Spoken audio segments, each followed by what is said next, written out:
ಇದು 10ನೇ ಕ್ಲಾಸ್ನ polynomial ಪಾಠದ್ದು exercise 2.2 question 2ರದು 2ನೇ ಲೆಕ್ಕ √2 1/3. ಇಲ್ಲೇನಂತ ಕೇಳವ್ರೆ ಅಂದರೆ ಇಲ್ಲಿ ಎರಡು ಕ್ವಾಡ್ರಾಟಿಕ್ ಪಾಲಿನಾಮಿಯಲ್ನ ಕಂಡುಹಿಡಿಯಬೇಕು.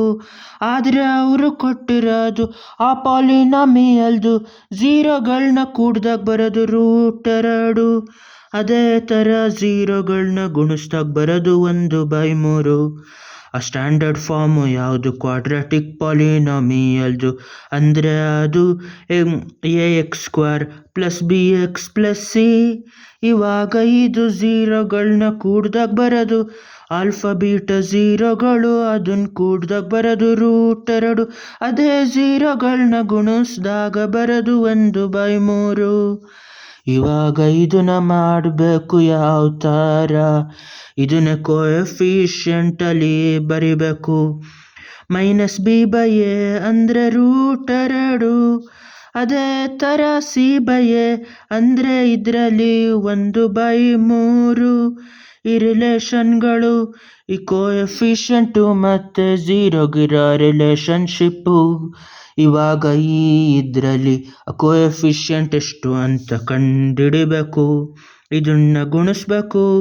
ಈ ಕಡೆನೂ a ಇಂದ ಗುಣಿಸಿ, ಈ ಕಡೆನೂ a ಇಂದ ಗುಣಿಸಿದ್ರೆ a ಒಂದು ಸತಿ -b ಅಂದರೆ √2a ಮತ್ತು -1ರಿಂದ ಗುಣಿಸಿದ್ರೆ ಇದೆರಡೂ ಮತ್ತು ಇಷ್ಟು ಗುಣಿಸಿದಾಗ minus times of minus plus ಆಗಿ b ಆಯ್ತದೆ. -√2a -√2a.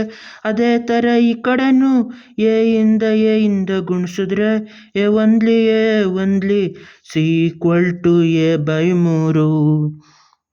ಇವಾಗ ಏನು ಆಯ್ತದೆ ಅಂದರೆ ಇಲ್ಲಿ -√2a, b ಅಂದರೆ c ಅಂದರೆ a/3. ಇವಾಗ ಇದನ್ನು ಈ ಸ್ಟ್ಯಾಂಡರ್ಡ್ ಫಾರ್ಮಲ್ಲಿ ಹಾಕಿರಬೇಕು.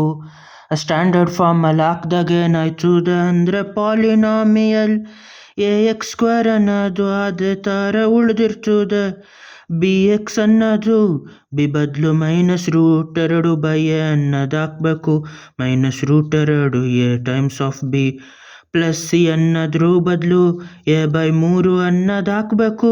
ಇವಾಗ ಇದೆಷ್ಟಾಯಿತು ಅಂದರೆ ax² -√2ax ಪ್ಲಸ್ a/3. ಇಲ್ಲಿ ಏನ ಕಾಮನ್ ತೆಗೆದ್ರೆ ಉಳಿಯೋದು x² -√2x. ಒಂದನ್ನು ತೆಗಿಬೇಕು. ಇಲ್ಲಿ a ತೆಗೆದ್ರೆ ಉಳಿಯೋದ ಮೇಲೆ 1 ಕೆಳಗಡೆ 3. ಇದನ್ನ a ಬದಲು ಇನ್ನು ಸ್ಟ್ಯಾಂಡರ್ಡ್ ಫಾರ್ಮಲ್ಲಿ k times of x² -√2x + 1/3 ಅಂತ ಬರಿಬೋದು. ಇಲ್ಲಿ k ಒಂದಾಗಿದ್ರೆ ಈ ಈಕ್ವೇಷನ್ ಆಯ್ತದೆ, ಈ ಪಾಲಿನಾಮಿಯಲ್ ಆಯ್ತದೆ x² -√2x + 1/3. k ಏನಾದರೂ 2 ಆದರೆ ಈ ಪಾಲಿನಾಮಿಯಲ್ಲು 2x² - 2√x + 2/3 ಆಯ್ತದೆ. ಅದೇ k 3 ಆದರೆ 3x² - 3√2x + 3/3 1 ಆಯ್ತದೆ. k ಏನಾದರೂ 5 ಆದರೆ ಇದು 5x² - 5√2x + 5/3 ಆಗಿರ್ತದೆ. ಇದೆಲ್ಲ ಇದ್ರದ್ದು ಸ್ಟ್ಯಾಂಡರ್ಡ್ ಫಾರ್ಮ್ ಕ್ವಾಡ್ರಾಟಿಕ್ ಪಾಲಿನಾಮಿಯಲ್ದು. ಈ ಎರಡು ಝೀರೋಗಳನ್ನ ಕೂಡ್ದಾಗ ಬರೋದು ಇದು, ಗುಣಿಸ್ದಾಗ ಬರೋದು ಇದು. ಅದೆರಡನ್ನೇ ಉಪಯೋಗಿಸಿ ಇಷ್ಟು ಕಂಡುಹಿಡಿಬೋದು.